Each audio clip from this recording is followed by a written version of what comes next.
Motion House is an international dance troupe known for its innovative take on contemporary dance. Artistic director Kevin Finan shed some light on their unorthodox style.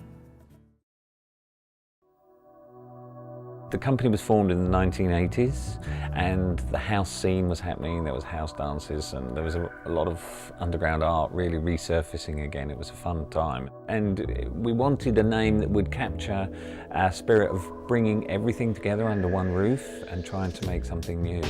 Motion House. I suppose one of the key ways that we differ from a lot of dance artists is we always start from a theatrical image. We have imagery that we want to communicate and content and theme. And so we start from our visual world and then we evolve our movement language to go with that for each show.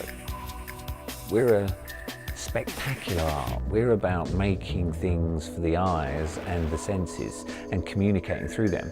And then it's about welding this visual world that we're drawing on from European theatre and all of the great work that's out there, and then putting that into a very visceral, physical context so that we really push the physicality in our works. Scattered is a show whereby I wanted to make a show about water. And what fascinates me is that in our Western environment, it's on tap, literally. I showed to my kids, I was in the bathroom one day, I turned the tap off, I said, look at this, fantastic. And my kids' eyes rolled up in their heads, and I'm like, yeah, it's a tap, Dad. And of course, they don't see the magic of just having water on tap. So therefore, it comes down to that key moment of realizing I am distanced from the reality of what it takes to get fresh water to my house whenever I want it. So I want to make a show where I go, look, I'm going to stop for a minute and go, this is bloody marvellous. This is fantastic. So I make a show about my experience of trying to look at water again. Sometimes some of the imagery is about the beauty of water, it's its sensuousness. There's bits about the show that's about the chemical bonding process of H2O and all the rest of it. But it really doesn't matter if you get those things. It's about how you engage with the theme. Because at the end of the show, if you're thinking about water, then the show has served its purpose.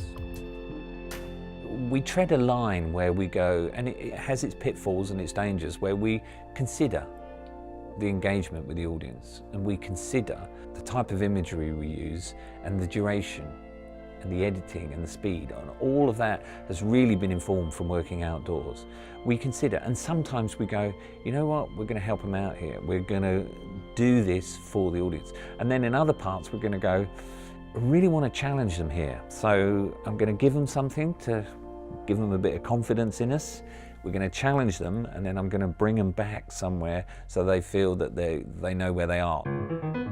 There's lots of art now about, you know, altering ourselves surgically, or we all think of robots or that sort of thing. Nobody thinks about the person working on the construction site with a machine, digging a trench to within an inch of specification, being able to manipulate over different grounds and move. And the way that that person moves that machine is a thing when you have a skilled operator of intense beauty. So we started making these machine dances with machines that I think that in the US are referred to as backhoes, where we would dance with them and on them. We would create movement language for them. The machines would pick us up and pass us between machines. We engaged with it. And the machine dance was really a whole exploration of going, look, what is dancing and what is a body? So it had a serious intellectual underpinning to it. Actually, when we made the show, you get huge audiences and you get loads of kids come along. They don't care about what a body is or whatever, they're just having a great time looking at the spectacle of these machines dancing and moving. But for other people, there is the potential for them to read further into it. And I always really liked the two sites. We got one of the largest commissions of the Cultural Olympiad was to create a show for the Voyage.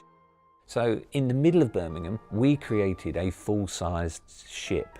We built a passenger liner, you know, 4 stories high, in between the big colonial buildings and the city hall, right in the middle of the city. It was an enormous spectacle on its own. And then we projected onto the ship and onto the buildings around a whole fundamental story of why do people journey?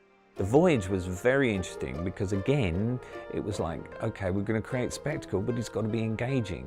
Because spectacle has become a dirty word in theatre because it's the empty spectacle. It's nothing but its appearance.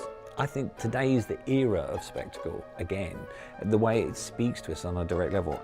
To make something on that scale, which is emotionally engaging, was one of the great moments in my career. It's kind of interesting because you know that you can't top it, and then you go, well, maybe I should stop. But actually, last year taught me a lot of new things, and I want to bring those into the work. And touring here and getting the reaction of audiences here to the show that we are touring, you go, oh, that's so interesting, that works, that was. I want to put that in the next show.